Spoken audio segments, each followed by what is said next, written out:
Daran ke itu, ke Bandung, Met.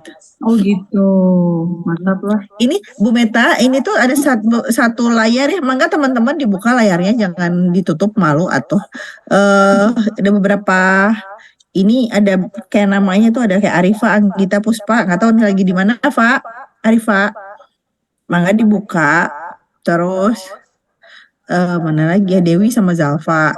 Biasanya kalau lagi bareng satu layar, kayaknya gitu deh. Teman-teman silahkan isi presensi di siat masing-masing ya. Ah iya, ngomongin presensi, saya juga belum isi presensi. Ibu kan mahasiswa juga, tolong diisi presensinya, nanti Prof. Atwar marah. Iya bener. Aduh. Kamar Prof. Atwar di sebelah kamar saya loh. Ya. Beliau excited, apa ya, orangnya juga. Karena dulu nggak pernah.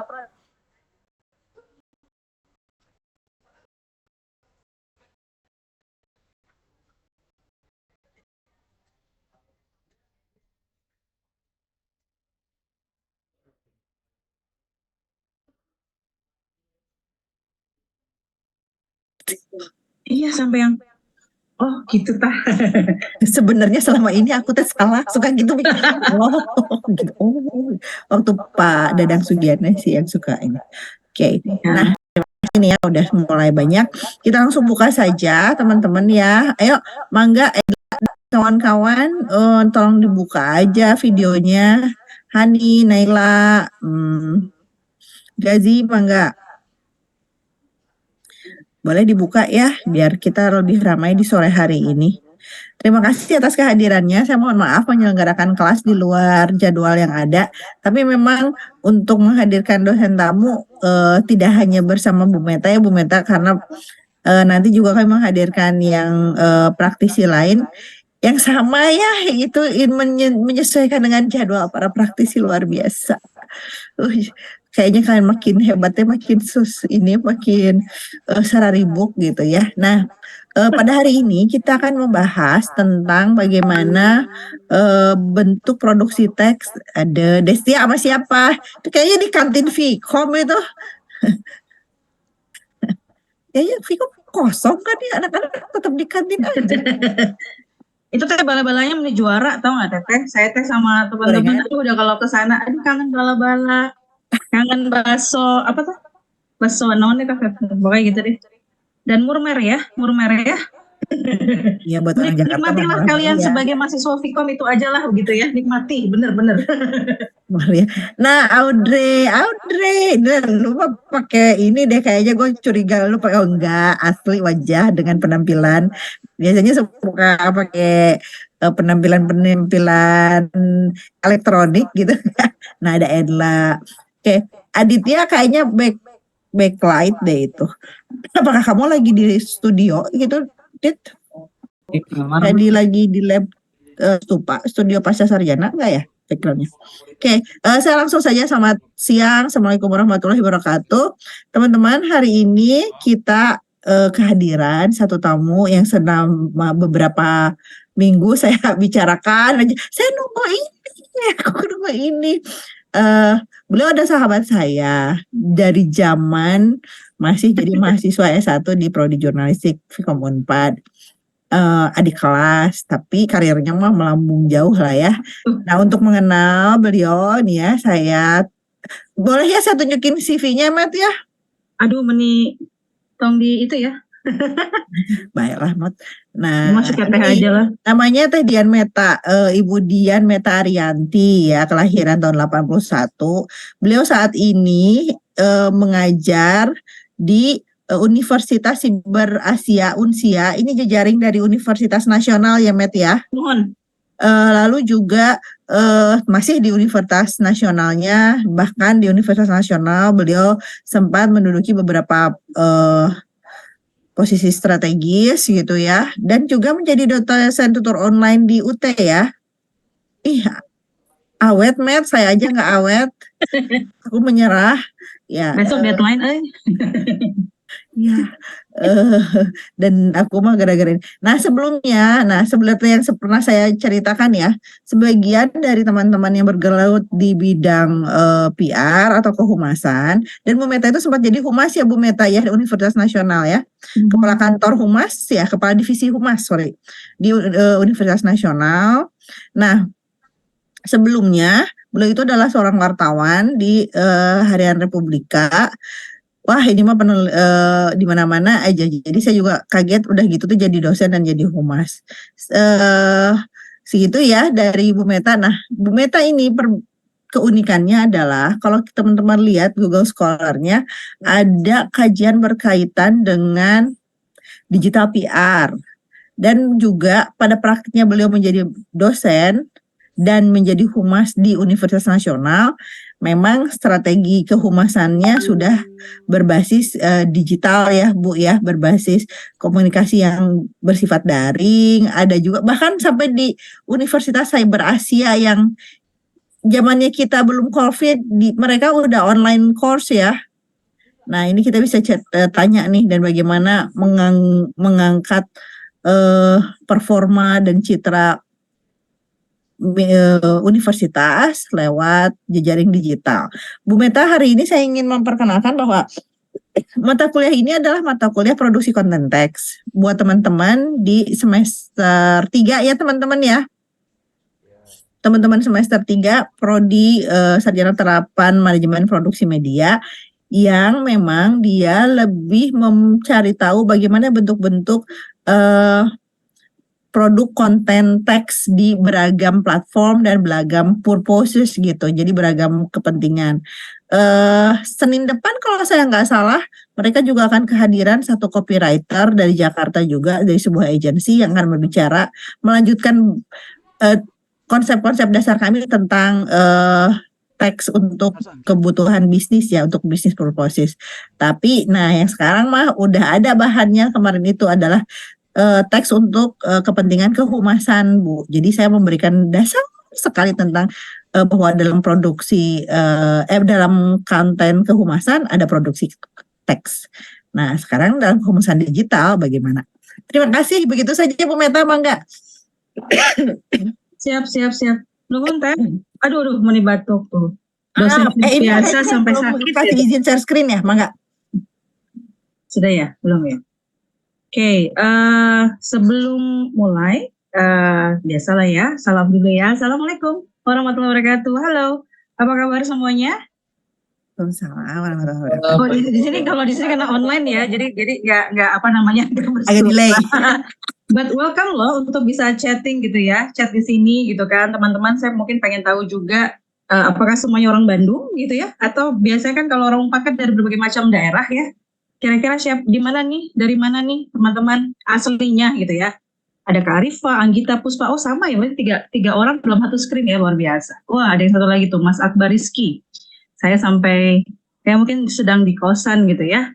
Sehat-sehat semua ya. Boleh dong di chat dong teman-teman, dari mana sih? Dari asalnya begitu ya. Asalnya dari mana? Bandung, Jakarta, Jakarta. Oh, anak Jaksel kah? Cimahi, mantap. Ada yang dari mana lagi? Depok, wah dekat rumah saya dong berarti. Bu Rina juga dulu rumahnya di Depok. Sekarang sudah pindah, Sumedang, Karawang, Bogor, Masya Allah, luar biasa. Ada yang di Padang. Wah kangen dong ya berarti dengan Padang nantinya. Kuningan, oke, thank you, terima kasih semuanya. Tadi Bu Rina sudah bilangnya teh apa sih teh sama dirimu? Ibu Rinda gitu. Ya, karena saya sudah dianggap sangat tua bagi mereka jadi ibu. Sebagian dari dosen-dosen muda tuh dipanggilnya Miss, tapi aku kayaknya tidak layak dipanggil Miss. Ibu aja mau disebut kakak juga malu. Aduh. Kalau ini teh Meta juga nggak apa-apa.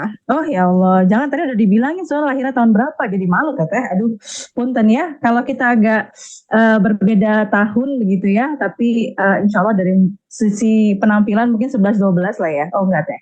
Baik. Oke, hari ini saya Meta, saya mau sebenarnya saya lebih ke sharing aja ya teman-teman ya. Jadi aku tuh lebih sharing dan mungkin kayak materinya belum terlalu proper banget buat sampai what is it like detail gitu ya, sampai ke produksi teksnya sampai detail. Tapi welcome sekali untuk bisa sharing ke teman-teman ya. Nanti mangga atuh kalau misalnya ada yang mau ditanyakan, silakan. Saya di sini mau memperkenalkan lah sedikit gitu ya terkait dengan apa sih produk kehumasan digital gitu kan, dan produk kehumasan yang secara konvensionalnya seperti apa gitu ya tanya kemarin ya. Oke, di sini teman-teman berarti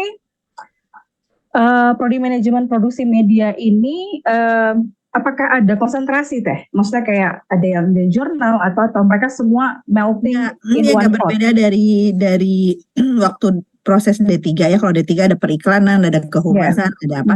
Ini enggak, jadi dia belum ada konsentrasi. Nampaknya tidak ada konsentrasi, namun nanti Oke. konsentrasi mereka di project. Jadi project mereka apakah di project tugas akhir ya? Di project tugas akhir itu mereka boleh berkonsentrasi berdasarkan konten yang akan diproduksi. Oke. Jadi ada yang video dokumenter, ada yang iklan, ada yang company profile, macam-macam. Oh, good. Oke. Keren. Baik, nah seperti yang tadi Tarinda sudah bilang, saya bilangnya Teh aja lah, Tarinda lah boleh ya. Kami sama-sama ada di jurnal, pada waktu itu beliau 98, saya 99 gitu kan, tapi kayaknya awet muda mukanya Tarinda ya daripada saya. And we actually exploring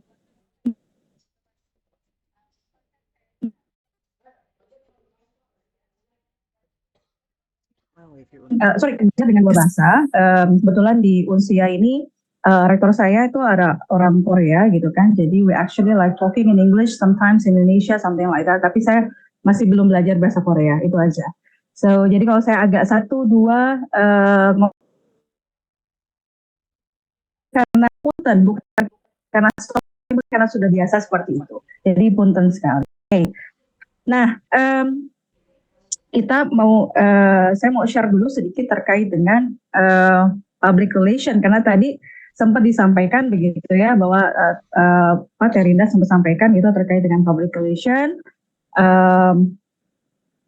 Saya basicnya memang di jurnal, tetapi somehow kemudian hidup saya membawa saya ke dunia humas gitu ya. Yang biasanya kemudian terjun ke lapangan, kemudian bukan melayani, saya mencari berita begitu ya, mencari berita, melakukan kegiatan jurnalistik gitu kan. Lalu pada satu fase kehidupan saya harus terjun ke dunia humas. So it's actually like totally flip back gitu ya, karena memang jurnal dengan public relation pada saat itu saya berpikirnya bahwa ini dua kutub yang sangat berbeda gitu, satu utara, satu juga selatan gitu kan. Dan biasanya dulu misalkan saya dilayani oleh humas ya Teh ya gitu ya, apa dilayani gitu ya, mau pergi kemana Teh, aduh gitu kan ya, apalagi kita membawa nama media besar kita gitu kan, dan itu bagi humas itu sangat dilihat sekali. Balik lagi kemudian ke tadi public relation, so it's like a flip back.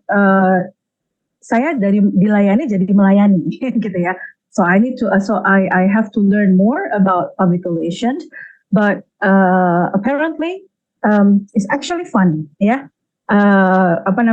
Fun untuk bisa dijalani begitu ya, dan juga ternyata punya basic irisan-irisan tertentu teman-teman dengan jurnalistik, dan saya merasa bahwa modal saya di jurnalistik itu sangat sangat work sekali dengan di public relation. Saya bisa mengenal bagaimana berita itu dibuat, kemudian bagaimana jurnalis itu berpikir, dan itu menjadi basic dasar yang sangat luar biasa valuable untuk teman-teman di public relation.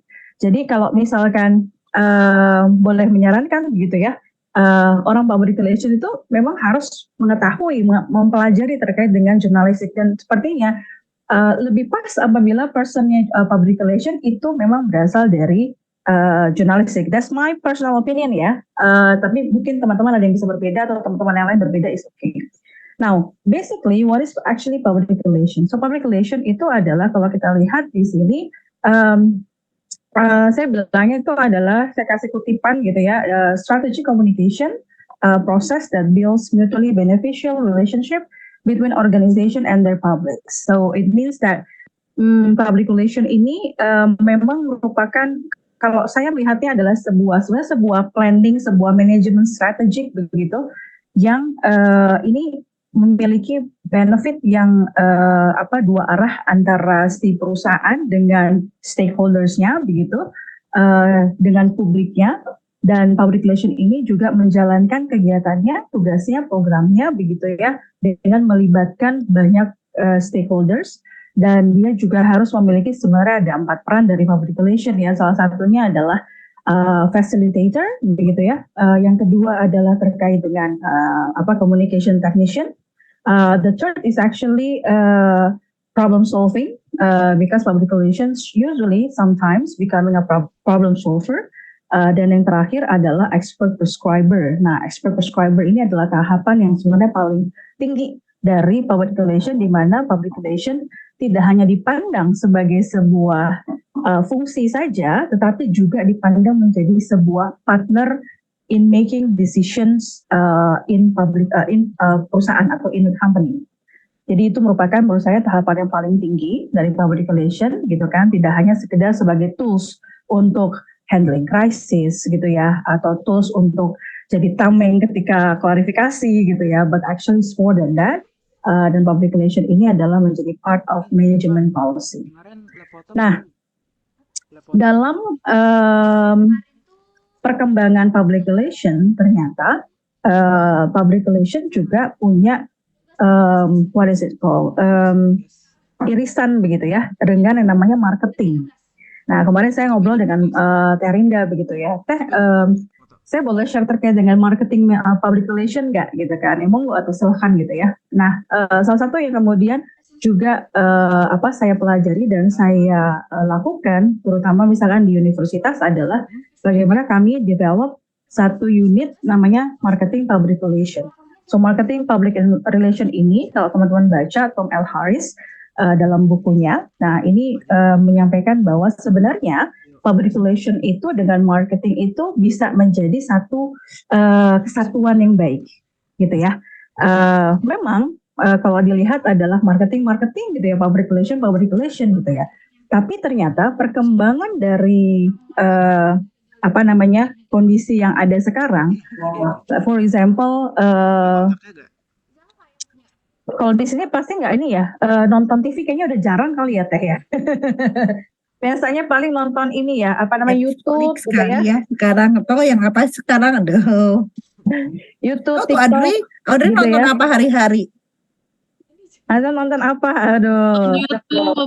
Nonton YouTube kan ya, oke. Ini udah nggak ada lagi ya teman-teman nonton TV ya. Masih ada nggak sih nonton? Mungkin Mas Iqmal gitu, masih nonton TV nggak, atau masih nggak kira-kira? Atau mungkin yang TV streaming gitu? Dari YouTube masih nonton sih Bu, kadang-kadang. Nah, oke. Masih nonton ya, oke.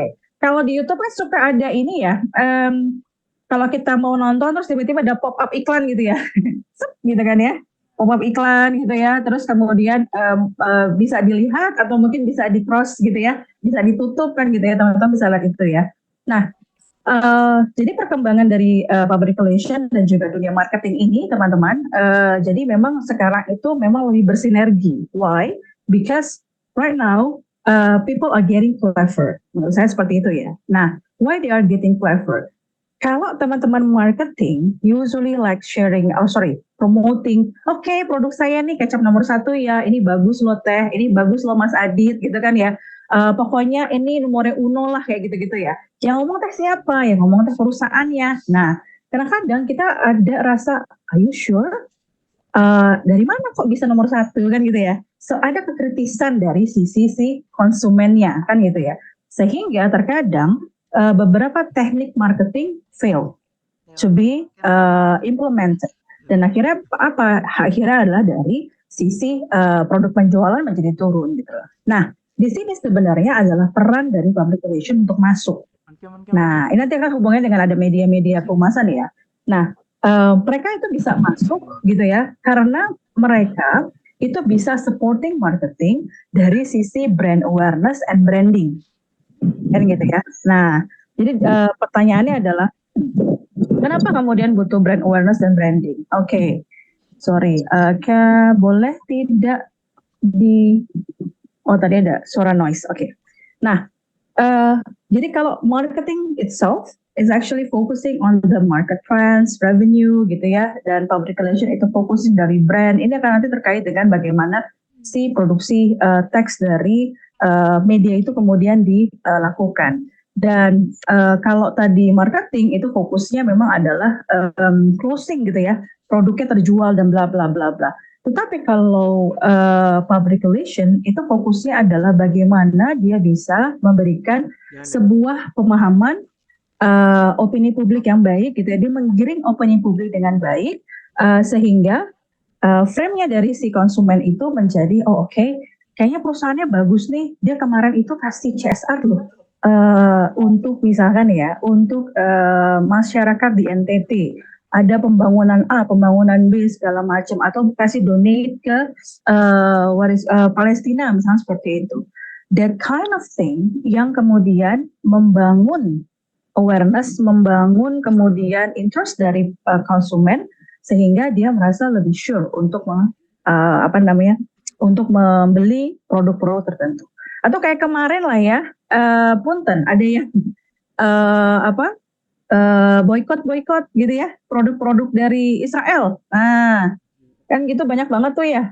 Jadi saya kemarin pas ke Jatinangor mampir ke mana nemenin temen mampir ke McD gitu kan, kosong gitu ya di Jatinangor ya. Terus saya tanya gitu kan, ada hubungannya nggak dengan boykot gitu kan? Ternyata ada gitu ya, cukup ada gitu ya, seperti itu. Nah artinya kan ada hal-hal yang bisa kemudian didorong oleh si public relation itu untuk membantu marketing melakukan atau melakukan kegiatan marketing seperti itu, tapi dengan hal-hal yang berbeda. Nah, ini kurang lebih sebenarnya kayak landscape dari marketing public relation begitu, dimana kalau teman-teman lihat public relation itu ada di sebelah kanan, dan ini biasanya memang lebih kepada si corporate communication, corporate identity, branding, gitu, kemudian media relation, crisis communication, gitu kan, charitable donation kayak CSR dan lain-lain. Sementara kalau kita lihat di sini ada sebelah kiri, kalau kita lihat di merah itu ada terkait dengan kegiatan marketing, bagaimana mereka melakukan logistik, distribution, location, price strategy, new product development, dan kalau kita lihat lagi ada marketing communication. Nah kalau komunikasi ini memang kebetulan saya memang interestnya di Komsar, jadi komunikasi pemasaran, bagaimana sebenarnya perusahaan atau mungkin institusi tertentu begitu ya melakukan komunikasi pemasaran terhadap suatu produk pada publiknya seperti itu. Nah, jadi ini adalah posisi public relation dan marketing dan juga iklan. Kalau kita lihat advertising ada di tengah dan di tengahnya lagi ada di bawah ini ada kita lihat ada digital. Nah, kalau kita lihat digital ini, teman-teman masih lihat adalah influencer, ada content marketing, ada blogger relation, brand journalist, native advertising, digital crisis, begitu seperti itu. Dan ini bisa kemudian dilakukan oleh collaboration begitu antara tadi public relation dengan toolsnya dan juga teman-teman dari marketing juga. Oke, kita masuk ke media kehumasan. Jadi kalau media humas kita bisa lihat adalah sebenarnya adalah channel apa yang dia gunakan begitu ya, sarana saluran apa yang digunakan untuk memberikan, like for example my perspective itu adalah informasi-informasi baik itu produk atau jasa kehumasan supaya apa? Supaya bisa dikenal lebih di masyarakat. Oke. Nah, saya membaginya menjadi dua sebenarnya, ada media eksternal dengan media internal. Jadi kalau media eksternal ini kita lihat adalah media massa, biasanya dia menggunakan media massa begitu ya, atau media pers untuk publikasi siaran pers, pemasangan iklan, kegiatan hubungan media atau media relation. Sementara kalau media internal itu dia lebih kepada how you actually have your own media. Untuk melakukan sosialisasi, untuk mentransfer informasi, begitu ya. Nah, ini menarik sih teman-teman kalau menurut saya. Jadi perbedaan antara zaman sekarang dengan zaman dulu, kalau saya lihat adalah kalau dulu kami itu humas itu sangat tergantung dengan yang namanya jurnalis, ya. Jadi saya dengan Teh Rinda dulu sebagai jurnalis itu benar-benar kayak didewakan lah gitu ya. Wah keren banget pokoknya, mau kemana segala macam gitu kan. Goodie Dimanjain bagnya ya. paling goodie bagnya paling banyak kok enggak ya. Terus kalau misalkan kayak diundang ke luar kota, itu facility-nya juga benar-benar diperhatikan sekali gitu kan ya. Memang sangat diajeni lah gitu ya kalau bahasa Jawanya gitu ya. Nah, karena apa? Karena satu pihak humas itu depends on the media, khususnya jurnalis, untuk meyakinkan mereka agar dapat menginfokan yang baik gitu ya terkait dengan apapun yang mereka share, like produk kemudian mungkin ada jasa gitu ya, dan segala hal yang terkait dengan apa yang mereka mau rilis begitu. Jadi mereka akan sangat membuat kami merasa nyaman, sangat membuat kami merasa dihormati begitu ya, kurang lebih seperti itu. Karena medianya adalah depends on our media.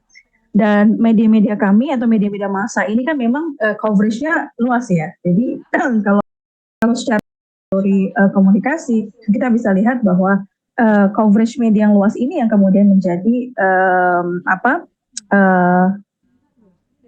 saya bilangnya benefit gitu ya, benefit buat mereka ketika mereka mau kemudian men-share sesuatu. Nah, the difference is between yesterday and now, yesterday or the other day, something like that, now, adalah bahwa sekarang humas punya media internal. They can create their own website, they can create their own social media.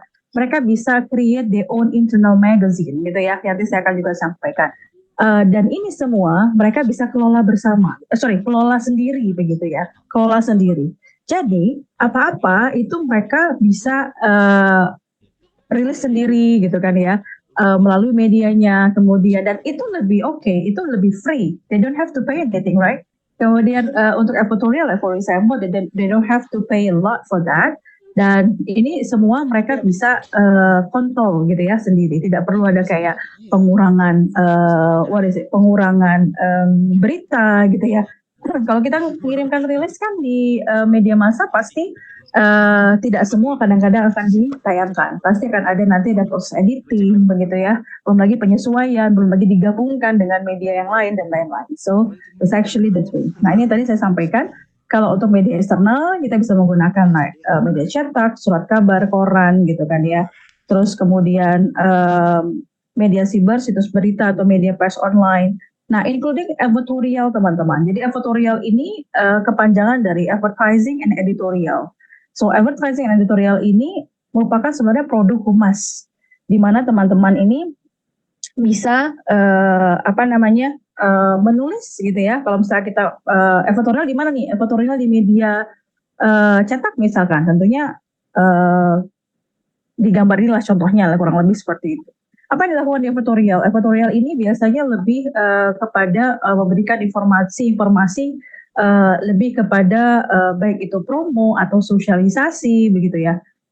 Atau bahkan sekarang ini ada yang namanya brand, aku kok lupa ya. Jadi tidak terlihat seperti iklan, ya, di mana teman-teman ini bisa kemudian menuliskan sesuatu yang sifatnya umum. Contoh misalkan aku kasih gambaran nih. Ini sebenarnya produknya adalah produk AC, tapi tulisannya itu tulisan terkait dengan misalkan pentingnya udara yang sehat untuk kesehatan manusia, misalnya gitu ya. Pentingnya kualitas udara gitu ya untuk keluarga, like for example gitu. Dalam tulisannya itu teman-teman akan membahas terkait dengan bagaimana pentingnya sebuah keluarga, bagaimana pentingnya kualitas udara dari sisi kesehatan dan lain-lain segala macam. Nah, itu akan ada misalkan di tulisan sebelah sini ya. Nah, di sebelah sininya adalah iklan kalian. Like for example, AC LG atau Samsung atau apapun ya, misalkan gitu ya, produknya seperti itu. Jadi itu adalah editorial yang bisa dilakukan oleh si public relation untuk kemudian mempromosikan atau meningkatkan brand awareness dari perusahaannya atau mungkin dari brand atau produk tertentu. Nah, sampai di sini, apakah ada yang mau ditanyakan? Free to discuss ya, teman-teman ya. Jadi Artinya boleh kalau mau boleh, bertanya enggak? raise hand, jadi di tengah-tengah nggak apa-apa ya. Boleh. Oke. Kalau nanti nggak ada ya, Ibu dosen, punten Ibu Rinda, nanti boleh ya gantian saya nanya gitu. Boleh banget dikasih kuis gitu, bantuin aku bikin kuis. Boleh. Aduh, nggak, supaya ngecek aja kira-kira teman-teman ada yang ini nggak, ada yang mau ditanyakan nggak terkait dengan ini. Oke, ada yang mau ditanya terkait dengan so far sebelum kita masuk ke nanti di media internal. Jadi kalau untuk media cetak, media penyiaran, editorial ini jenisnya macam-macam ya. Ada editorial yang jenisnya tadi di media cetak, ada juga editorial yang ada di radio. Biasanya kalau teman-teman dengar kalau di radio itu adlibs gitu ya. Kan suka ya penyiar itu kan, jadi ada dua ya jenisnya, ada iklan, ada adlibs, kan gitu ya. Kalau untuk iklan biasanya itu ada di between program ya, tayang gitu ya. Jadi misalkan ada program apalah, misalkan radio apa gitu kan ya. Nanti setelah selesai gitu nanti kemudian ada iklan. Nah, tapi adlibs itu pasti masuk dalam program, biasanya kemudian diomongkan oleh si penyiar. Nah, biasanya itu kadang lebih masuk gitu ya. Lebih masuk untuk bisa diterima si si pendengarnya. Kalau untuk media press online, teman-teman bisa lihat banyak iklan-iklan editorial. Ada brand insight juga, namanya brand insight juga. Kemudian kalau di media-media itu, kalau di Detik, kalau misalkan di Kompas seperti itu dan lain-lain itu, tapi biasanya ada satu penciri ya. Nah, jadi kalau dulu saya belajar ada yang namanya firewall. Firewall itu adalah firewall itu bukan udah belajar firewall belum sih Teh? Mereka? Jadi pada Belum ya? saat materi press relation, materi kehumasan, diceritakan bahwa ada batas, lalu ada komprominya dalam bentuk advertorial. Tapi masih sekilas ya, karena kan materinya masih materi bagian dari materi besar PKT. Produksi konten. Siap. Sebelumnya kan mereka shifting dari news based text ke teks dalam bentuk yang Oke. Thank you Teh. Ya, jadi kalau misalkan editorial, kalau memang sudah dipelajari, saya mengingatkan saja bahwa ada konsep firewall tadi, di mana sebenarnya editorial ini juga menjadi satu solusi sih sebenarnya bagi perusahaan-perusahaan yang ingin beriklan begitu ya, tapi dengan tidak terlalu terlihat gitu kan. Tapi juga media itu juga punya policy bahwa harus juga dibedakan dan ini kan juga menjadi mempreserve dia punya credibility ya. Jadi sehingga tidak mixing antara editorial gitu ya dengan berita. Nah, itu pasti ada pencirinya. Jadi seperti itu. Nah, jadi balik lagi teman-teman, pencirinya ini juga biasanya editorial itu bisa ditulis oleh kita atau bisa ditulis oleh jurnalisnya sesuai dengan request kita. Jadi kalau editorial itu pasti akan balik lagi ke si pengiklan dulu gitu kan untuk diberikan approval karena we pay. Editorial itu kan kita bayar ya. Kalau kita bayar itu biasanya mereka akan kasih dulu gitu kan ya. Ini kira-kira tulisannya kayak gini, fotonya apa seperti ini gitu. Biasanya minta foto dari kita gitu kan ya. Terus kemudian nanti mereka setelah kita approve baru kemudian mereka bisa tayangkan seperti itu. Ya. Tapi kalau misalkan belum kita approve maka itu belum oke untuk ditayangkan. Atau ada perubahan-perubahan dan lain-lain. So like that. Oke. Ada yang tahu berapa nilai editorial dalam sebuah media? Biar menggiurkan, silahkan disebutkan. Kalian mau kemudian terjun sebagai penulis editorial atau mungkin ya kan bisa juga kan ada part-part ininya. Mbak Audrey mungkin, halo. Mbak Audrey. How are you? Good, thank you. Okay, so you are in Jatinangor right now? Iya benar juga sekalian Bandung. Okay, so do you know actually the price of editorial? I have no idea. You have no idea, but Real? have you BM apa gimana? one of that? One of them. How often do you read online media? Oh my god. Maybe once a week. Ih, Once a keren. week, okay. Oh, once a week. Okay, baiklah. Iya. Oke, jadi biasanya baca apa? TikTok atau Subtitle apa? Inggris. Atau scrolling TikTok atau apa? Film Ya, Inggris, itu subtitle bisa. Inggris. Atau kalau buka Google Chrome itu kadang ada berita yang lewat di bawah. Kadang Oh, suka ya. pencet gitu. Ya. Itu doang. Oke. Baiklah. So, kalau beberapa tahun, 2-3 tahun yang lalu nih Teh Punten dan Teh Audrey, editorial, like for example, kalau di Kompas itu pasti mahal banget. Kompas cetak pun gitu ya, itu walaupun sekarang kalau kita lihat Asli dari zaman film. keemasannya dari koran itu Film sudah ada, ini. ada Bahkan koran saya dulu juga sudah tidak ada, sedih sekali. Sekarang sudah tidak ada ya Teh. Nggak ada lagi sekarang Republika koran ya. Sekarang kemudian lagi shifting ke online semuanya. Di zaman ada dulu Republika sendiri mempatok satu halaman itu FC itu full color, BW itu adalah black and white begitu. FC itu dia patok itu sekitar 70 sampai 80-an juta. Itu kayak seperempatnya editorial di Kompas gitu ya, cuma seperempatnya doang gitu kan. Nah kalau Republika lebih murah meriah. Kalau bisnis Indonesia kayak lebih mahal ya. Apalagi Tapi kan itu nilainya nilai dengan inflasi ya. Jadi kayak teman-teman betul. segitu tuh mungkin untuk kisaran sekarang dengan angka inflasi kita dari terakhir Lebih tinggi. ya sekitar 140-an ya. 180-an juta per sekali tayang. Ya. Untuk sekarang sekitaran segitu kalau masih ada itu.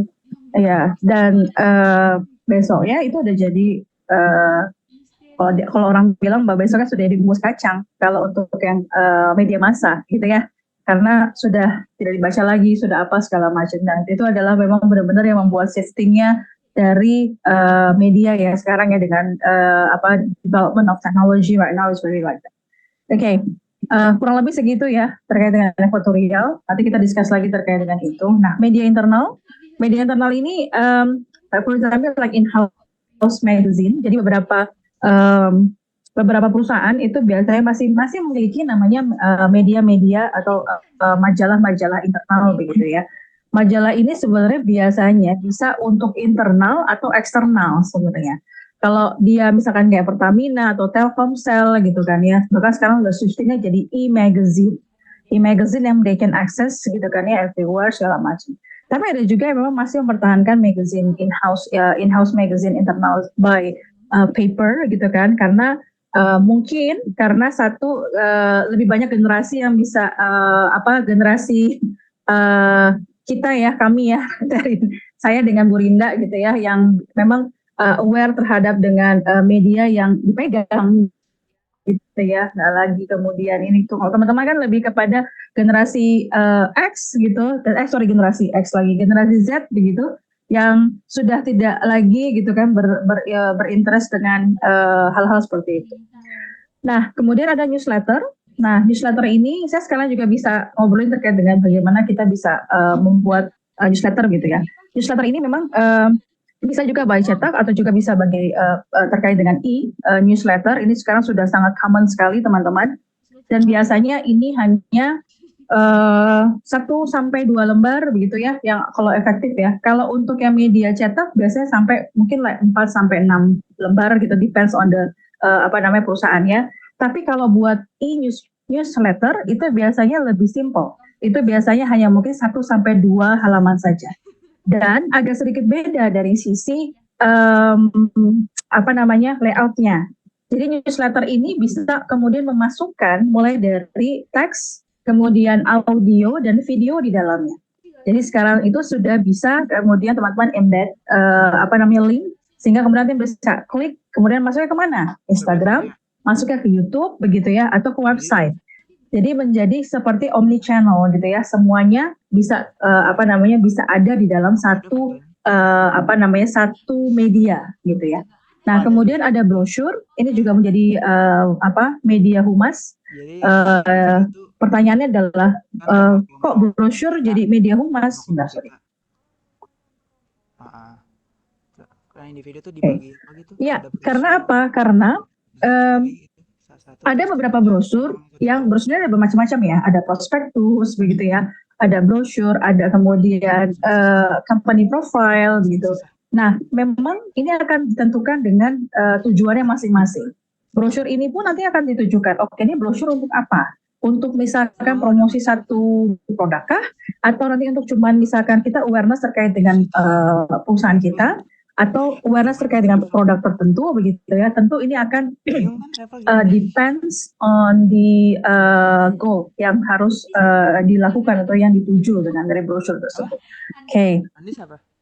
Kemudian buklet kalau beda dengan brosur, ya buklet itu biasanya like a book begitu ya. E-booklet juga bisa. Jadi sekarang ada sistem yang kita klik dia flip begitu ya. Paling kayak Google Apa namanya?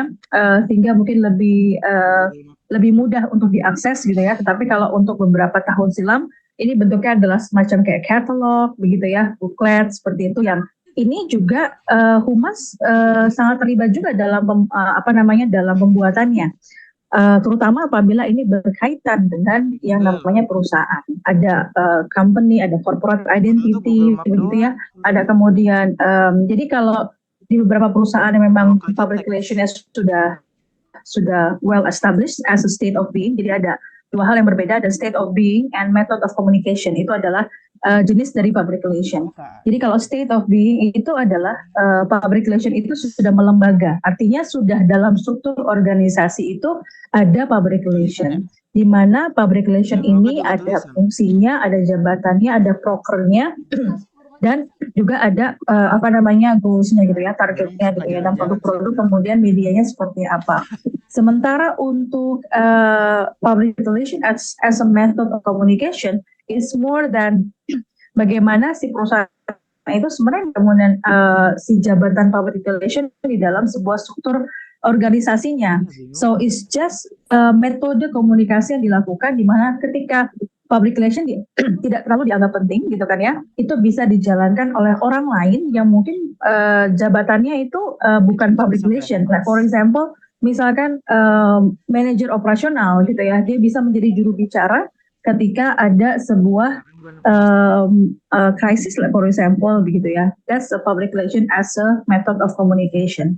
Kemudian flyer biasanya cuma satu atau dua lembar seperti itu, lebih ke agak ke posteran dikit, begitu ya. Nah, sama seperti poster juga, kurang lebih seperti itu. Nah, poster ini juga kalau teman-teman lihat, nah ini saya sekalian juga buat apa namanya nge-share juga. Masing-masing media ini kan punya masing-masing punya tujuan masing-masing.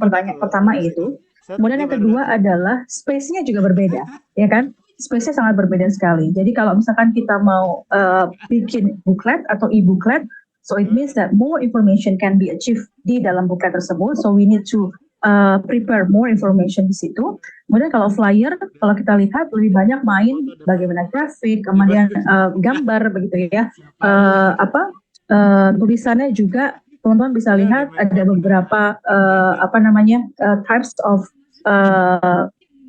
word di situ begitu ya, dan juga layoutnya itu lebih simple begitu.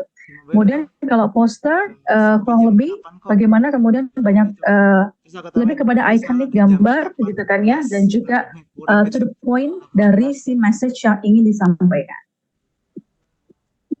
Nah, sorry. Ini bukan. Oh, baliho bukan media internal ya, mohon maaf. Ini sebenarnya bukan media internal ya. Ada beberapa perusahaan yang memang memiliki baliho sendiri. Itu pun ada gitu. Kenapa dia punya baliho sendiri? Kalau misalkan teman-teman lihat, mungkin di depan perusahaannya, ada saya lihat ada satu sekolah di misalkan Jakarta Selatan gitu ya. Untuk mungkin mengurangi pajak ya, di mana dia harus membayar pajak di mana-mana gitu. Karena kan untuk baliho juga cukup mahal gitu. Di depan Republika saja di Jakarta Selatan di jalan apa namanya di depan Pensil itu satu baliho Mahaka Group satu afiliasi dengan Republika itu 5 kali 10 meter persegi Sifatnya baliho dalam 1 bulan itu bisa seharganya sekitar 100 juta pada 2 tahun yang lalu. Seperti itu. Dan di beberapa perusahaan mereka memanfaatkan space-nya mereka, gitu kan ya, di pagar mungkin segala macam, untuk kemudian membuat plan khusus begitu ya, untuk menempatkan baliho, menempatkan yang namanya spanduk gitu ya, sehingga they don't have to pay cukup banyak begitu ya, seperti mereka harus bayar baliho di tempat lain. Karena apa? Di situ ada klausul pembayaran pajak daerah. Ada, itu juga cukup tinggi. Ada juga kemudian biaya, misalnya kalau mau pasang itu biasa ada agensinya. Kemudian belum lagi printingnya begitu ya. Dan biasa kita untuk mengurus pajak baliho itu kan agak ribet gitu kan. Nah, mendingan biasanya lebih kepada kita bayar saja kepada si agensi saja.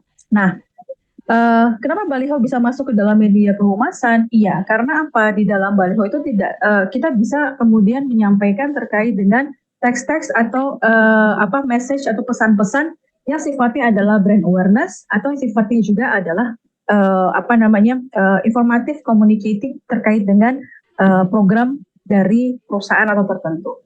Contoh ini saya kasih contoh adalah misalkan kami peduli bahaya narkoba. Bagaimana dengan Anda? So it's not selling actually. It's not selling, but it's actually like making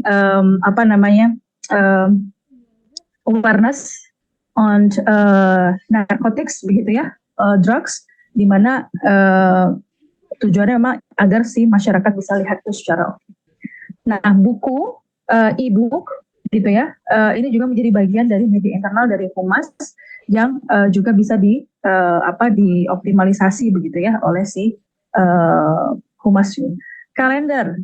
Ya, kalender itu kan kalau teman-teman lihat sekarang itu tidak hanya berisi angka-angka, tanggal-tanggal begitu ya, tapi juga misalkan ada award perusahaan gitu ya. Perusahaan ini sudah mendapatkan, atau misalkan kemarin Unpad International Accreditation saya lupa tadi kemarin, jadi share sama Pak Dadang gitulah kalau nggak salah ya. Ada penghargaan internasional lah kayak gitu ya. Itu baru dapat itu gitu kan. Itu kan sebuah achievement. Dan achievement itulah yang kemudian dijual dalam tanda kutip ya, saya bilang dijual ya, oleh Humas untuk sharing. Itu bahasanya adalah untuk branding gitu ya, untuk meningkatkan reputasi dari perusahaannya, dari institusinya gitu ya. Dan kalender ini merupakan salah satu media kehumasan juga menurut saya, di mana Humas harus terlibat dalam pembuatan kalender itu agar tadi dia tahu, mana-mana saja nih yang kemudian harus kita share, mana-mana saja yang kemudian kita anak-anak. Kalender itu kan all the year ya, sepanjang tahun begitu ya. Jadi harus sangat connected dan cooperating sekali gitu ya dengan teman-teman yang membuat kalender ini. Sebelum saya masuk ke sini, ada yang mau ditanya? Atau mungkin saya akan lempar pertanyaan. Mangga atuh. Ada yang mau ditanya?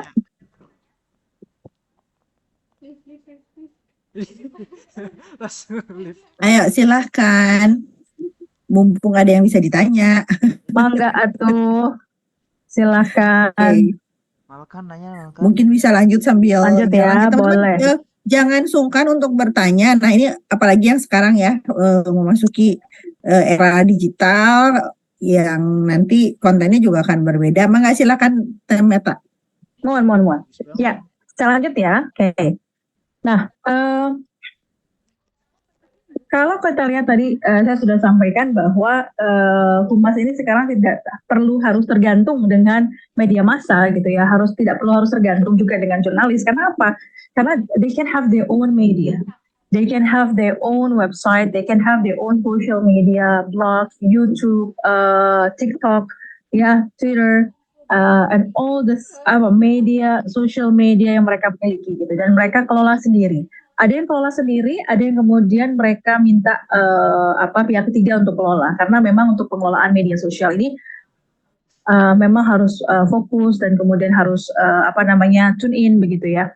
Nah, jadi yang pertama adalah di website ini. Jadi website ini juga menjadi media Humas, di mana website ini menjadi jendelanya dari perusahaan, begitu ya, jendelanya dari institusi.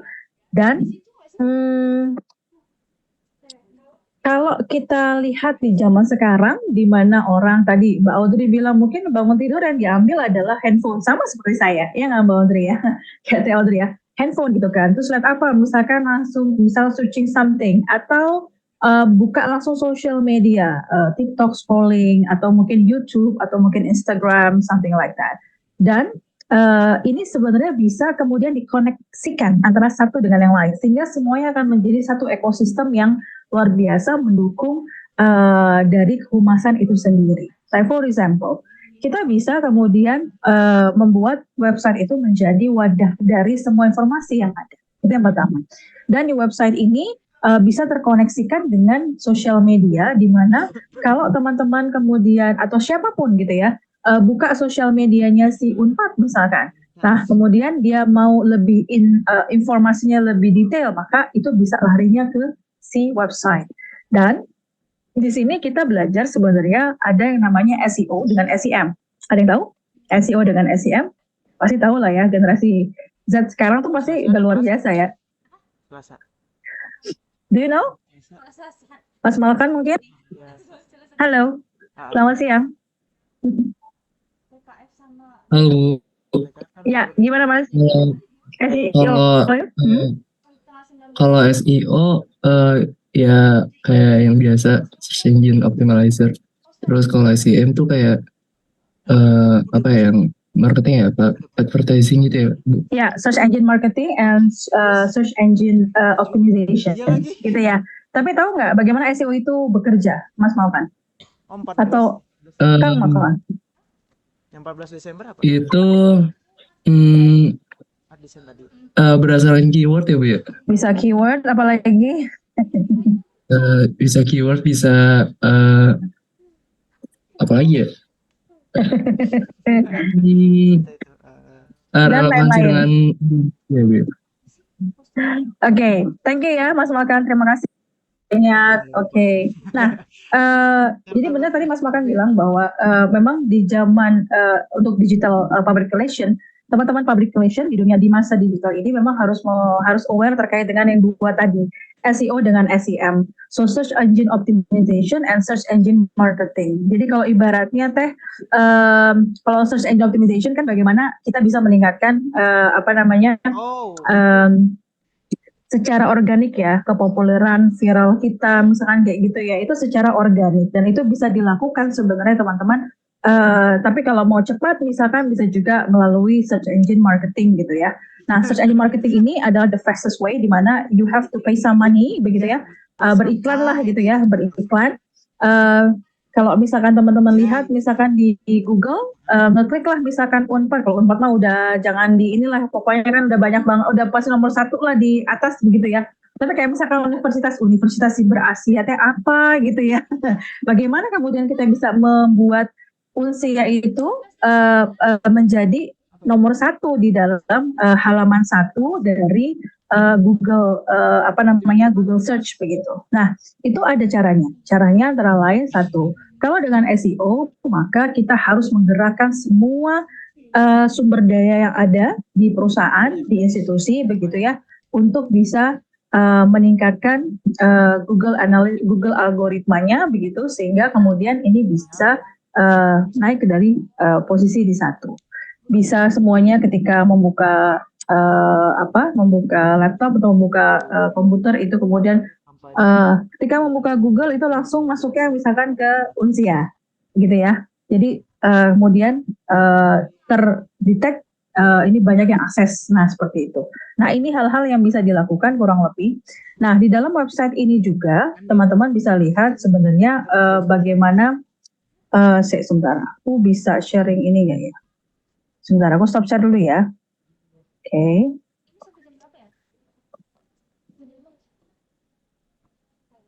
Oke, sebentar. Oke.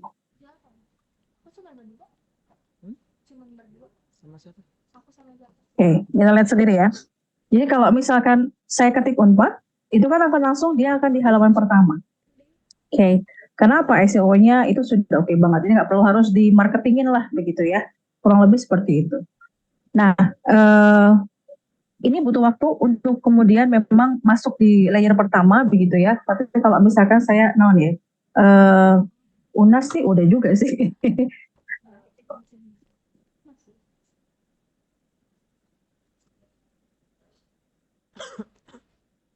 Oke.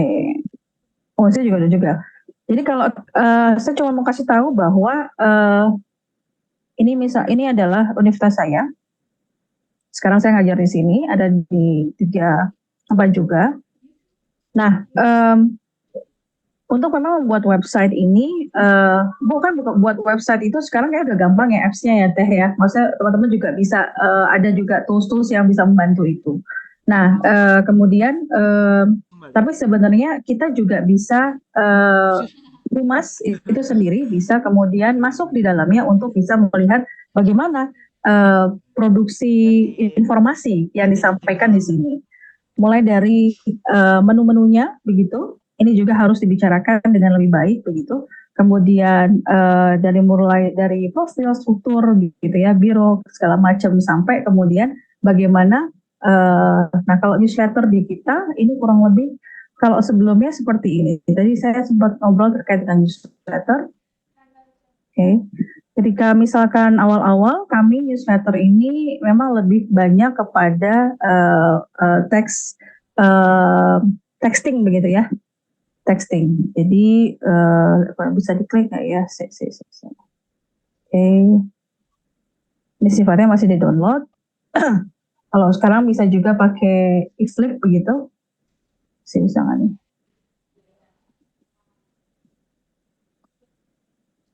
Oh, masih harus download. Oke. Nah, kalau yang sekarang sudah mereka bisa sebentar. Kita mainkan di beberapa misalnya beberapa sosial media di sini. Jadi newsletternya lebih simple, tetapi ini bisa kemudian kita klik dan itu masuk ke oh nggak ada, bentar ya. Oke, jadi kayak gini bisa baca lebih lanjut, kita bisa klik misalnya seperti itu. Kemudian nanti dia akan masuk ke dalam si sosial media, Instagram ataupun YouTube, sehingga nanti kemudian bisa utilisasinya menjadi lebih lebih banyak begitu. Coba saya lihat yang newsletter yang terakhir. Wait ya.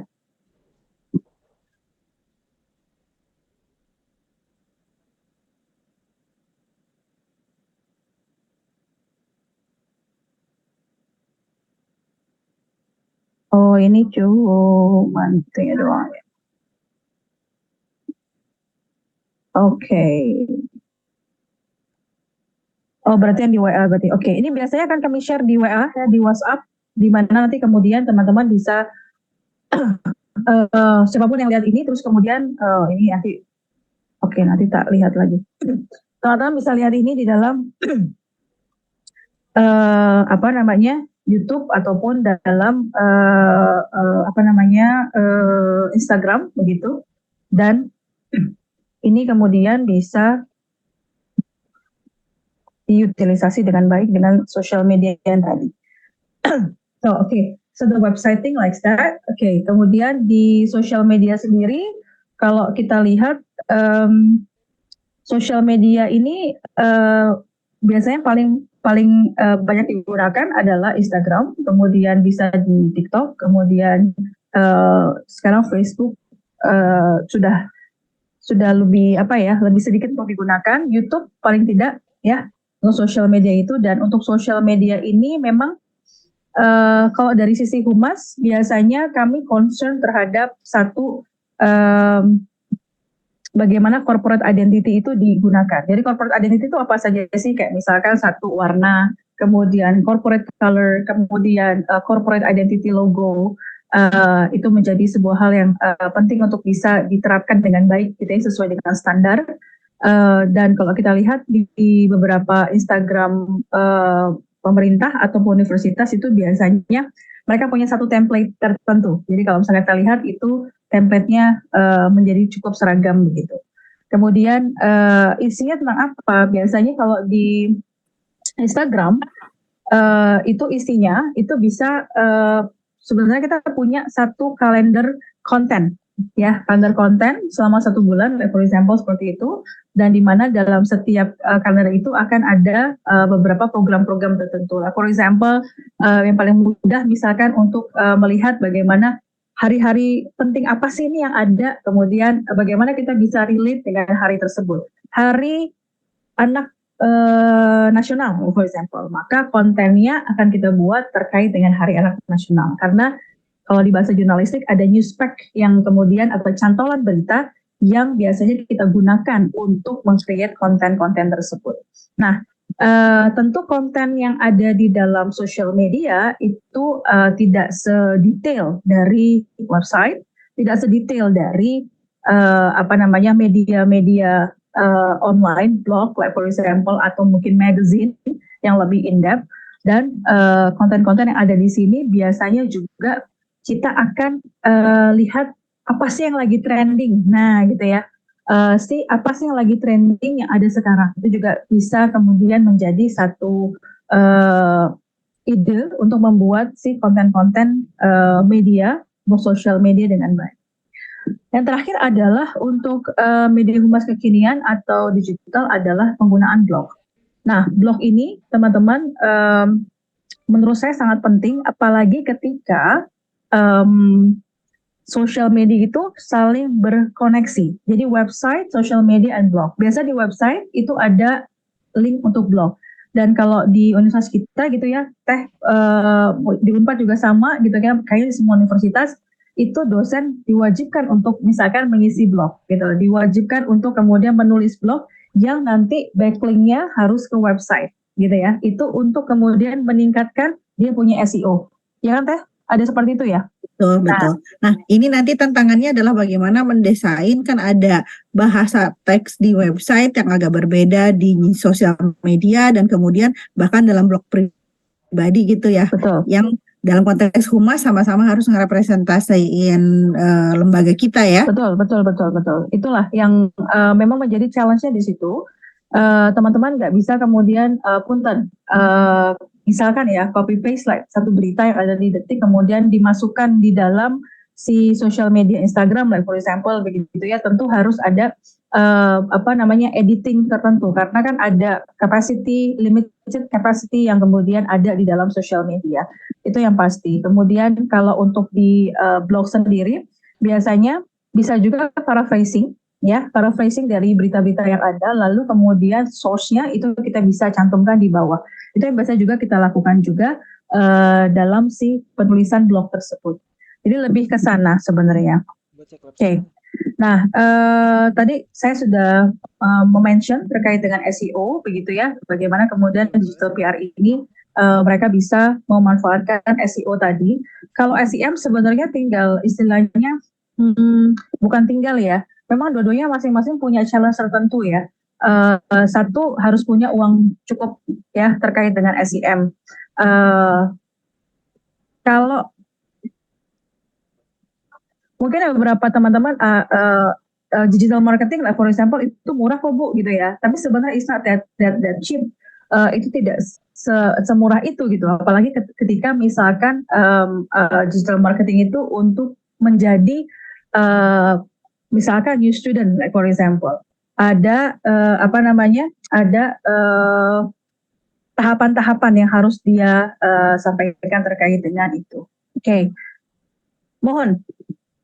Nah, mungkin itu dari saya sedikit terkait dengan digital marketing tadi, target pasar, kemudian ini sedikit terkait dengan bagaimana focusing dari digital marketing dan digital PR sendiri. Kemudian yang terakhir mungkin kita diskusi saja supaya lebih enak nanti saya bisa sharing teman-teman bagaimana lebih kepada materi yang disampaikan saat ini. Mangga tuh, silakan. Terima kasih ya, Teh Meta. Makasih Mbak Meta. Ya, silakan teman-teman mendiskusikan. Tadi yang dijelaskan oleh Mbak Meta memang lebih berkaitan dengan apa itu PR dan digital PR. Nah, mari teman-teman mengaitkan pada produksi konten teksnya. Ada apa sih kekhasannya? Nah, ini kan harus juga kita ungkap ya. Silakan. Ada yang mau nanya nggak? Kalau teman-teman mau membuat konten teks bermuatan PR, kepentingan misalnya branding sebuah lembaga atau sebuah program atau sebuah kegiatan yang mewakili bisa jadi ini kan dipraktikan oleh teman-teman di Hima gitu. Apa sih yang harus dikerjakan kalau kita mainnya di ruang digital, misalnya di media sosial atau di web ya. Jadi bagaimana mengembangkannya. Ini saya kasih pertanyaan buat Mbak Meta untuk pertanyaan pemantik supaya teman-teman juga nanya. Gitu ya.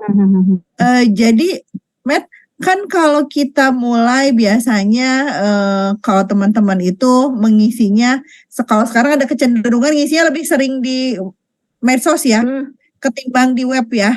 Ya. Dan di medsos itu apakah ada syarat-syarat khusus atau khas yang kemudian pada saat kita lihat karakteristik medsosnya itu bisa nge-refer langsung ke organisasi kita atau ke ke apa yang sedang kita representasikan. Kan biasanya mungkin perlu nggak sih hashtag yang banyak-banyak dalam setiap postingan? Perlu nggak sih, sekarang udah zaman nggak sih, trennya itu kemana nih sekarang kalau untuk kita bicara bikin teks di media sosial? Oke, Nuhun Teh. Tadi mungkin saya belum juga mention terkait dengan mobilisasi dan orkestrasi, ini juga menarik sebenarnya loh Teh. Jadi mobilisasi dan orkestrasi, kalau teman-teman kemudian baca bukunya Renal Kasali begitu, bagaimana penggunaan hashtag itu menjadi sebuah tools yang sangat powerful untuk kemudian memobilisasi opini dari masyarakat ya terkait dengan mungkin satu isu gitu ya. Nah, hal ini juga sebenarnya bisa teman-teman nanti praktekkan sendiri. Nah, penggunaan dari hashtag ini menjadi satu key point sekali. Memang betul tadi Bu Rinda sampaikan, dan kita sering banget ya lihat kayaknya bagaimana hashtag itu ada di dalam TikTok, ada di dalam kemudian Instagram. Sebenarnya fungsinya apa sih gitu ya? Fungsinya hashtag sendiri adalah bagaimana kemudian itu bisa memudahkan orang untuk melakukan pencarian sebenarnya.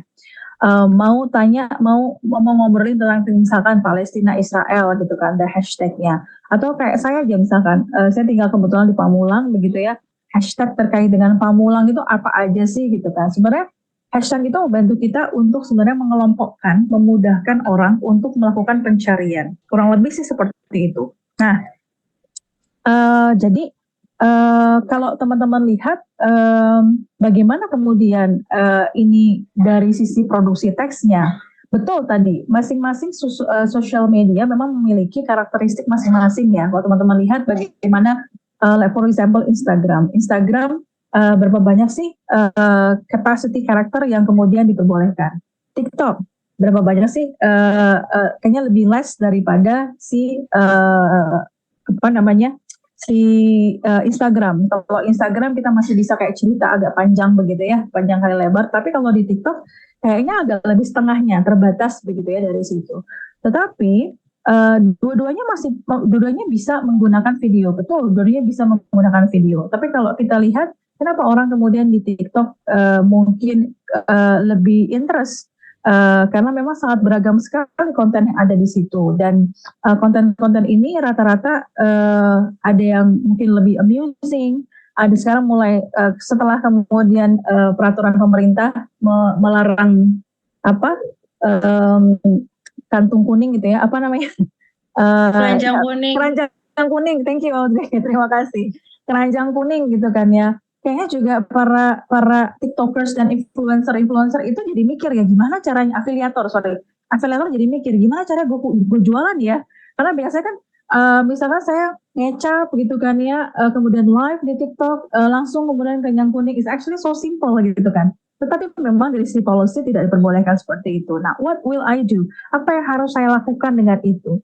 Nah, TikTok itu bisa kalau kita lihat sekarang masih tetap ada jualan ya gitu kan. Tapi kemudian di apa? Lewat WhatsApp, lewat DM ya kalau tidak salah ada nomor tertentu gitu ya, atau mungkin follow dulu gitu kan bagaimana dan bla bla bla. Memang agak lebih panjang, tapi itu masih dilakukan. Jadi kalau kita ngobrolin terkait dengan bagaimana produksi teks yang ada di TikTok kemudian di Instagram, ini memang teman-teman harus lihat juga dari sisi purpose-nya gitu ya. Tujuannya seperti apa. Nah, dan juga memang karakternya yang terbatas di TikTok lebih daripada yang di Instagram tadi. Nah, kalau terkait dengan tadi penggunaan hashtag, tentunya kalau saran saya tetap saja digunakan, tetapi mungkin akan sangat lebih efektif kalau tidak banyak hashtag yang digunakan kalau menurut saya. Karena sometimes it's kind of making people bingung aja gitu kalau ternyata hashtagnya banyak banget seperti itu kan ya. Menurut saya seperti itu. Mungkin 1, 2 gitu kan, mungkin atau 3 itu is okay. Bisa digunakan sehingga pengelompokan dari message kalian itu bisa lebih jelas untuk bisa dicari oleh teman-teman yang lain. Nah, kurang lebih itu yang di bayangan saya. Kalau kita bisa sharing lagi. Kalau menurut teman-teman seperti apa? Mangga tuh. Ada yang mau kasih tanggapan?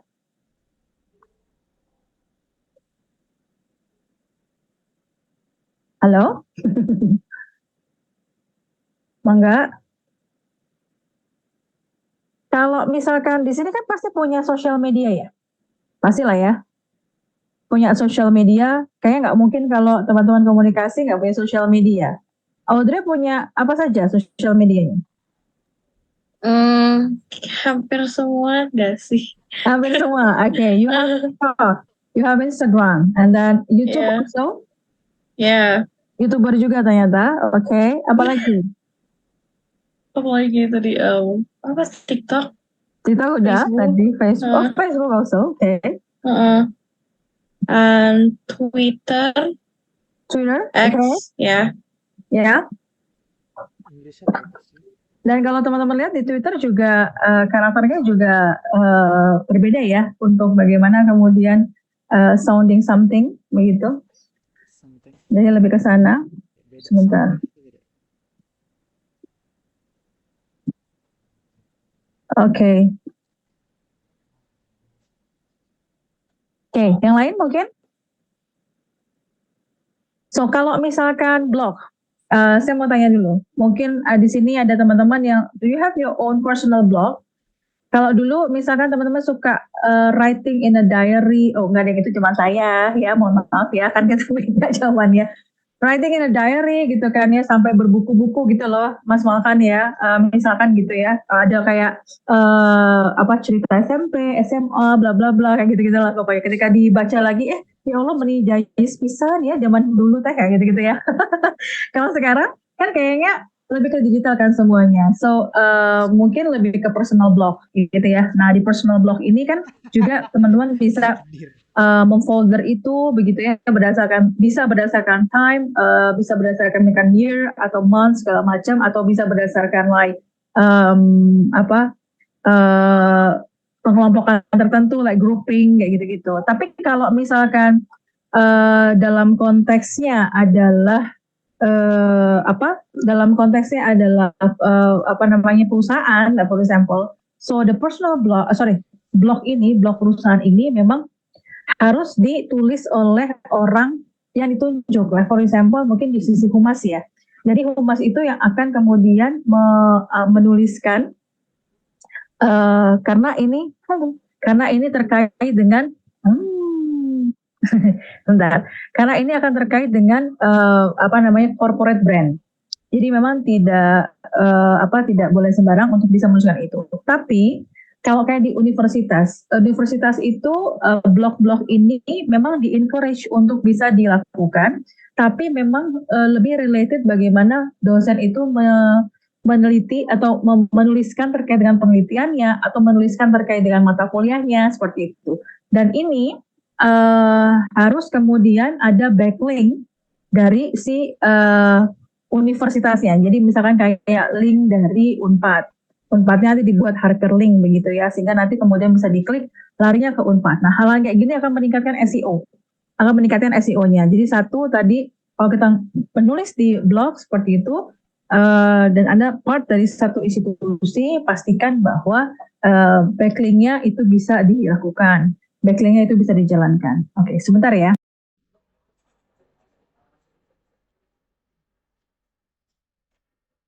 Keren anjir. Oke, Rewind. seperti itu. Ada lagi yang mau ditanyakan? Bu mau tanya Bu, Editingnya, Cok. Mangga. Gimana Mas?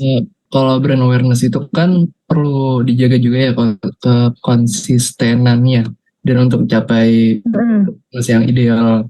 Terus ngelekat pada masyarakat itu kan perlu berkesinambungan itu, sustainability-nya juga harus dijaga gitu ya Bu ya. Nah, Baik. kalau cuma upload buat naikin brand awareness sekali 2 kali, tentunya itu kan kayak waste aja ya Bu. Nah itu cara ngupload atau naikin brand awareness secara konsisten, terus konstan dan nggak turun engagement-nya juga. Caranya kayak gimana sih Bu? Karena kan perlu pemantik juga, trigger juga buat masyarakat buat ngebaca dan notice upaya naikin brand awareness dari kita gitu Bu. Baik, oke. Terima kasih Mas Malkan. Jadi terkait dengan strategi brand awareness ya. Oke. Ada lagi mungkin saya tampung dulu ya, boleh ya? Mangga tuh.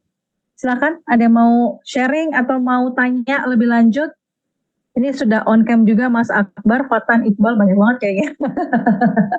Ini dalam satu layar ya, benar itu efisiensi kayaknya.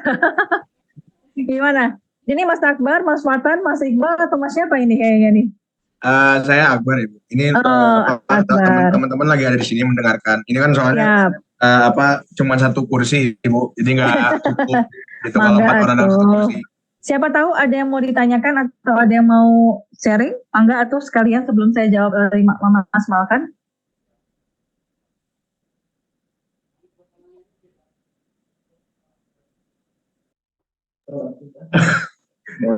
Nggak ada Bu sepertinya. Dari teman-teman juga nggak ada.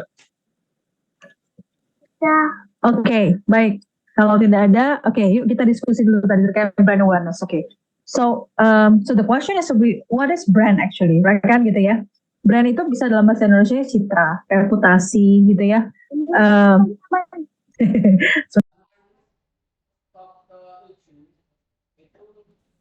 Enggak. Jadi dan brand ini sangat penting bagi perusahaan, khususnya kakak, mana kakak? Kasih kakak nak. Brand ini sangat penting bagi perusahaan karena apa? Karena ini sebenarnya menurut saya menjadi jantungnya dari perusahaan.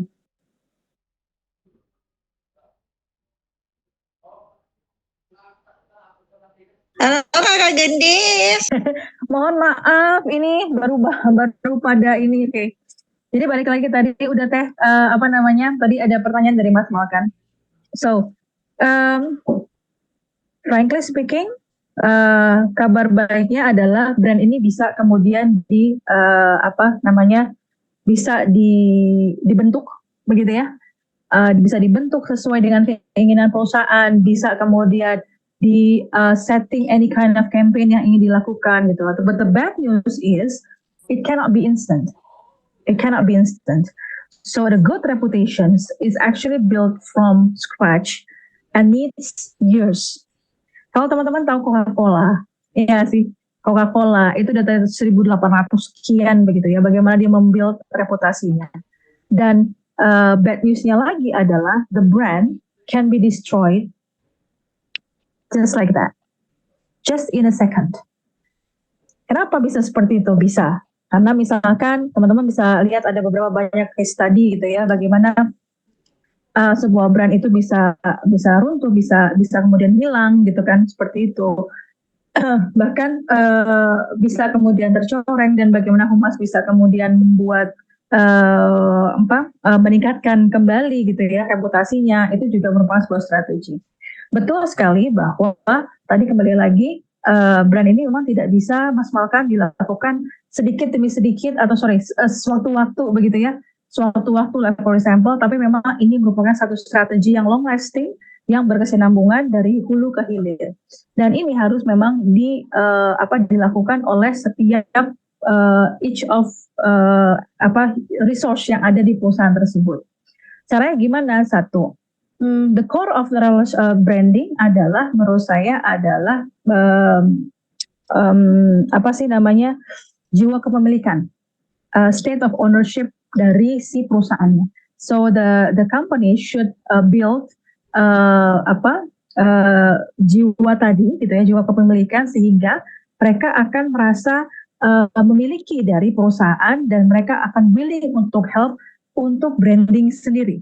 Jadi tanpa misalkan kita melakukan SEM, membayar sekian banyak uang misalkan untuk meningkatkan branding kita di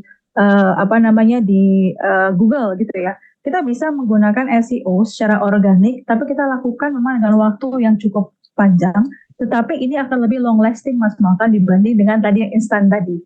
Caranya tadi memang harus ada satu gerakan gitu ya dari si perusahaan tersebut, sehingga mereka bisa membuat seluruhnya itu membantu perusahaan untuk membuat sebuah reputasi sendiri. Contoh misalkan satu, you have your own social media. Audrey tadi bilang saya punya hampir semuanya. Tapi ketika Audrey misalkan bekerja di perusahaan A, B, C segala macam, teman-teman ada di perusahaan bla bla bla, how willing you are promoting your company in your personal social media? That's the question. If your company can make you promote your company in your own personal social media, so voila, that's actually the step of branding yang berkelanjutan. Dan itu menurut saya merupakan strategi yang yang sangat ultimate sekali untuk dilakukan. Walaupun sebenarnya bisa secara instan tadi Mas Malkan, bisa instan. Oke, instannya apa? Dah kita bayar aja. Oke, kita pakai search engine marketing. Kita pakai keyword. Setiap yang nulis, setiap yang ngetik Unpad gitu kan ya, akan muncul Unpad mah nggak usah terlalu. Setiap yang ngetik misalkan Audrey, itu akan muncul gitu kan ya, perusahaannya Audrey misalkan kayak gitu, for example lah ya. Nah, tapi sampai kapan? Karena setiap SEM itu pasti akan ada durasi waktunya, ya dong. Kan tergantung dari berapa cuannya yang dikeluarkan, ya kan? Kalau SEM seperti itu. Tetapi kalau SEO tadi berkelanjutan, Audrey akan membuat rules number 1, the policy number 1. Setiap setiap karyawan ketika masuk silakan buka websitenya Audrey Company. Atau pihak IT-nya mendefault itu untuk dibuka secara serempak. Dan setiap kalian misalkan membuka Google, maka akan terbuka duluan adalah Audrey Company website, for example. Itu dilakukan secara terus-menerus bertahun-tahun.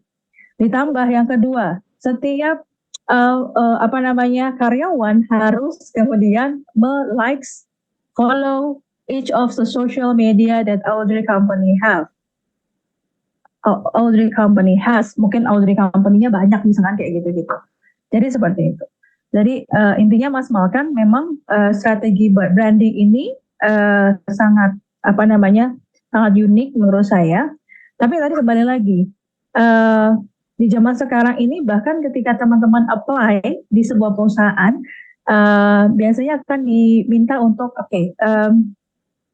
social medianya apa nih, kalian punya apa? Coba ditulis nih, nah gitu ya.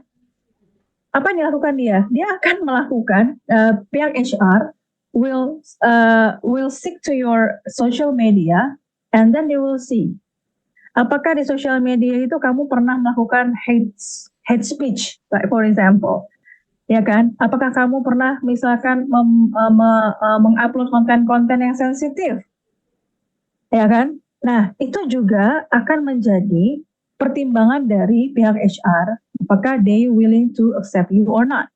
Jadi balik lagi, punya sosial media banyak luar biasa, oke. Tapi bagaimana Anda kemudian mengunggah konten di dalamnya, itu adalah sebuah tanggung jawab yang luar biasa.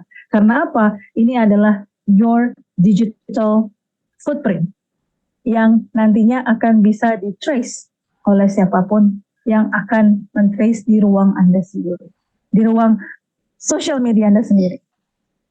Kurang lebih gitu. Gitu Mas Makan. Mangga. Makasih banyak Bu atas jawabannya. Thank you. Ada lagi yang lain? Iya, kita kayaknya punya sekitar tinggal 10 menit lagi ya. Ya kasihan. Siap. Anak-anak sudah bangun. Ya silakan untuk 2 pertanyaan lah maksimal ya. Mangga, kalau nggak ada juga nggak apa-apa, alhamdulillah. Kalau ada ya alhamdulillah, kalau nggak ada nggak apa-apa. Mangga teman-teman. Cuman mungkin ini Teh, kalau misalkan boleh gitu ya, masalahnya kalau salah ada berapa SKS, 4 SKS gitu ya, 4 SKS ya. Mungkin tadi kan saya sudah banyak ngomongin terkait dengan social media juga gitu ya, atau dengan media internal humas yang lain gitu ya. Mungkin nanti tergantung Terinda mungkin ya, Bu Rinda maksudnya. Mungkin bisa juga kemudian menjadi sebuah like assignment yang light aja gitu ya, maksudnya bukan yang berat-berat banget gitu ya. Gimana sih kalian kemudian membuat satu konten, mungkin tentang Vkom atau mungkin tentang D3 ini, S1 terapan begitu ya, dengan konten tertentu gitu ya, kalian masukkan di dalam satu unggahan. Bisa itu di TikTok atau mungkin itu di Instagram atau mungkin itu di Facebook gitu kan ya. Dan ini kemudian menjadi satu kegiatan praktek yang bisa dilakukan. Jadi kalian bisa lihat bagaimana. Tapi tadi balik lagi ya, topiknya bisa related dengan S1 terapannya kalian begitu ya, atau bisa macam-macam kan, bisa a day in my life, like for example. Tapi nanti kemudian di dalamnya kan ada hashtagnya si 4 gitu kan ya, ada hashtagnya ini. Nah itu kan membantu juga bagaimana itu bisa backlink dengan si si company-nya atau institusinya seperti itu. Itu sih Teh, mungkin yang saya harapkan. Ini yang menarik karena nanti juga sebenarnya ini sedang mengumpulkan materi, lalu juga nanti berkaitan dengan copywriting akan diambil. Sebelumnya mereka diberi assignment yang satu assignment di mana beberapa mata kuliah berkaitan dengan produksi konten itu jadi dikeroyok dari assignment itu. Jadi masing-masing dari mereka membuat proyek tentang PIMNAS, bertema PIMNAS di media sosial mereka masing-masing. Okay. Jadi harus ada unsur audio untuk produksi konten audio, ada tentu saja yang untuk visualnya juga ya, videonya, dan di teksnya gitu. Rata-rata pakai Instagram sih. Nah ini mau cari challenge yang lain, saya berharap ada rekomendasi challenge dari Teh Meta ya untuk project itu. Terima kasih kalau udah diingetin ya. Betul. Thank you Kak. Thank you Kak lagi. Teh. Nggak apa-apa. Okay. Iya Miss, oke, baiklah. Ya, ada lagi teman-teman? Ya, sepertinya sore dan mereka ada kayaknya. Iya. Nuhun. Nuhun pisan Teh Meta. Jadi sami-sami. Nampaknya seiring dengan waktunya juga udah ini banget. Terima kasih banyak atas banyak sekali materi yang saya pada akhirnya waktu memperkenalkan tentang apa itu humas, apa itu produk kehumasan, nggak sedetil tadi, jadi oke. Terima kasih. Sama-sama. Yang penting punten. Saya juga terima kasih banyak kesempatannya Bu Rinda Sirait, senior saya yang luar biasa, sudah memberikan kesempatan saya buat sharing terkait dengan humas di teman-teman yang luar biasa juga. Dan mohon maaf apabila ada hal-hal yang kira-kira kurang mungkin sesuai dengan ekspektasi. Ya, ini seru banget kalau menurut saya. Jadi teman-teman dapat basic, dapat yang middle-nya, bahkan dapat gambaran praktiknya gitu ya, ke gambar. Ya masih teman-teman, mudah-mudahan persepsinya sama. Amin, Saya mohon. berharap kita setelah sebelum ditutup kita foto bersama yuk, foto bareng. Tapi saya minta bantuan entah siapa, Edla atau teman-teman yang lain, Audrey atau mungkin siapa yang Boleh saya Bu, sama saya aja. Oke. Ada Kembar dan The Gang. Oh kan, kalau udah begini langsung on cam ya semuanya ya, namanya juga foto bareng. Biar di absen, oh enggak ya? Disitulah kelemahan saya soal presensi. Ayo, tolong di foto bareng yuk. Siap tuh, Selamat mending Akbar gelis, ya, mending The kasep. Gang. Coba di belakang biar kelihatan. Oke. Nanti kalau ketemu saya di Vcom jangan lupa nyapa ya. Kalau saya kan mungkin nggak hafal satu-satu gitu ya. Mangga tuh. Iya. Thank you. Sudahkah? Oke, sudah semua on cam? Oke, ayo. Baik, slide satu ya. 1, 2, 3. Oh, ini itu berarti Slide 2. Ya. Oke. 1, Slide 2 ya. 3. Oke, sudah Ibu. Oke, terima kasih semuanya. Nuhun Terinda semuanya. Mangga Terinda. Kalau ketemu di Makasih, Bu kampus, Meta. kumpul ya. Nongkrong bareng ini anak-anaknya anak-anak nongkrong kok. Nongkrong kan. Yuk, Siap. Makasih semuanya. Assalamualaikum. Bye-bye. See you guys. Yuk. 1 jam cuy.